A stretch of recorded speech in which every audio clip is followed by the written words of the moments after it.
Hello guys, my name is Roel, and I just want to tell about BF Freeze Clear Tint series.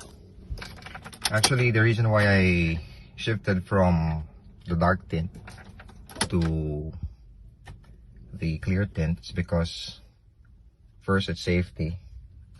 Second, as you grow older, lumalabo mata, so you need clarity when driving, especially at nighttime.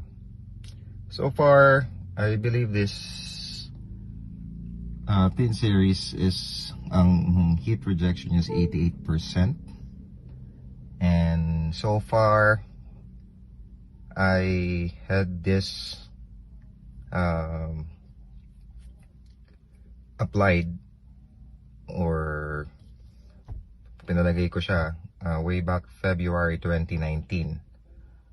So far wala akong masabi. It's like having a dark tint but giving you a clarity sa lahat ng angle, since ang pinalagay ko lang is two front sides, passenger side, the windshield, and of course the driver's side.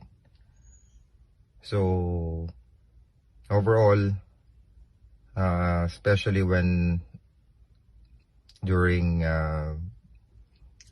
lunchtime, scorching heat siya, pero sa loob it's like having the dark tint feeling pa rin, so hindi masakit sa balat. So that's all I can say, and thank you for watching my video, and sana in the near future or bukas baka pwede na kayong bumili ng or magpakabit ng BF Clear Tint series by Top Up. Thank you.